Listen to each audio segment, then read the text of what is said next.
I never thought something as simple as owning a home could turn into a psychological battlefield. You buy a house thinking you've secured freedom, but then you realize there's an invisible authority watching everything you do, measuring your grass, judging your paint, timing your trash cans like it's a military operation. And that's where the real story begins. Because most homeowners don't realize something important. Just because an HOA sends a demand doesn't mean it's legal. And in my case, ignoring 5 completely insane HOA demands didn't just save me money. It triggered a chain reaction that ended with a $50,000 revenge that they never saw coming. It started small, it always does. The first letter arrived on a quiet Monday morning.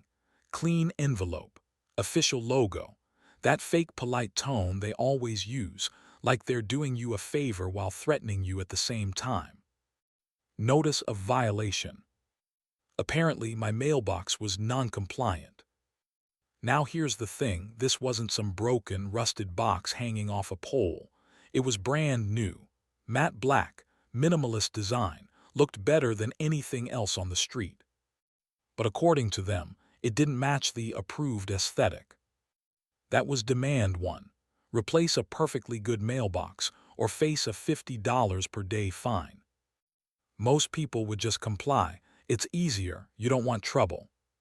But something about it felt off. So instead of replacing it, I did something most homeowners never do. I read the HOA rules, every page. And buried deep in the document was a loophole. The guidelines said mailbox styles must be consistent with community standards, but nowhere did it define what those standards actually were. No approved model list, no specific design requirements. Which meant, technically, my mailbox wasn't violating anything. So I ignored the demand.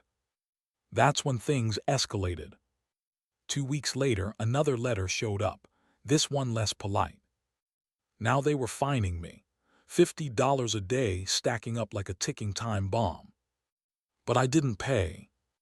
Because here's the thing about HOAs, they rely on fear, not law. If you look confident, if you push back, they don't always know what to do. Demand 2 came right after. This one was even more ridiculous. Unauthorized plant life. I wish I was joking. They claimed that the flowers in my front yard were not on the approved vegetation list. We're talking about basic flowers, nothing invasive, nothing dangerous, just color. Apparently, color was a problem. They gave me 10 days to remove them or face additional fines. At this point, it was clear this wasn't about rules anymore. It was about control. So again, I checked the documents. And again, I found something interesting.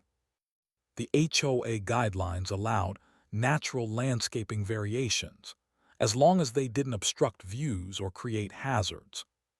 My flowers didn't block anything, didn't harm anything. So once again, I ignored them. Now the fines were stacking. Mailbox, flowers, daily penalties. On paper, I was already thousands of dollars in debt. But none of it was actually enforceable. And that's when they made their biggest mistake. Demand 3. They told me I had to repaint my house. Not repair it, not fix damage. Repaint it, because the shade of gray I used was slightly outside the approved color palette. Let that sink in. Not a wild color, not neon green, just the wrong gray. This one almost got me. Repainting a house isn't cheap, and that's exactly what they were counting on. Pressure, cost, fear. But I paused and asked one question. Who approved the palette? Turns out, the HOA board updates color guidelines every few years, and when they do, they're supposed to notify homeowners and provide transition periods. They never notified me, which meant, legally, I was still compliant under the previous version. So for the third time, I ignored them. Now things got personal. Demand 4 wasn't even about the house. It was about my car. They claimed my vehicle was visually disruptive because I parked it in my driveway instead of inside the garage. This is where it crossed into absurd territory. I wasn't blocking the street. The car was registered, insured, perfectly normal. But apparently, seeing a car in a driveway was unacceptable. So they issued another violation. At this point, the fines were piling up to insane levels. And they thought they had me cornered. Because here's the trick. They let the fines grow big enough to scare you, then they threaten legal action. And that's exactly what they did. A final notice arrived. Pay everything or face a lien on your home. This is where most people break. But instead of paying, I did something they didn't expect. I hired a lawyer. And not just any lawyer, someone who specialized in HOA disputes. We went through every single violation. Mailbox invalid. Flowers unenforceable. Paint non-compliant procedure. Car no legal basis. Everything they had against me collapsed under scrutiny. And that's when we flipped the script. Demand 5 had been quietly sitting in the background this whole time. They required homeowners to request approval for any exterior modifications. Seems normal, right?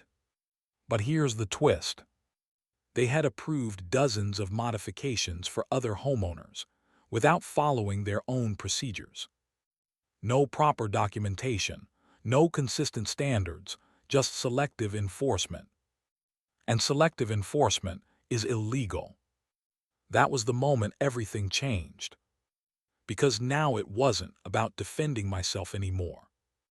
It was about going on the offensive.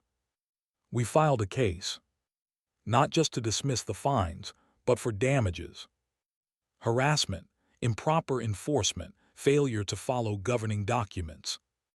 At first, the HOA tried to fight it. Of course they did. They assumed I'd fold like everyone else. But when the evidence came out, emails, records, inconsistencies, their position collapsed.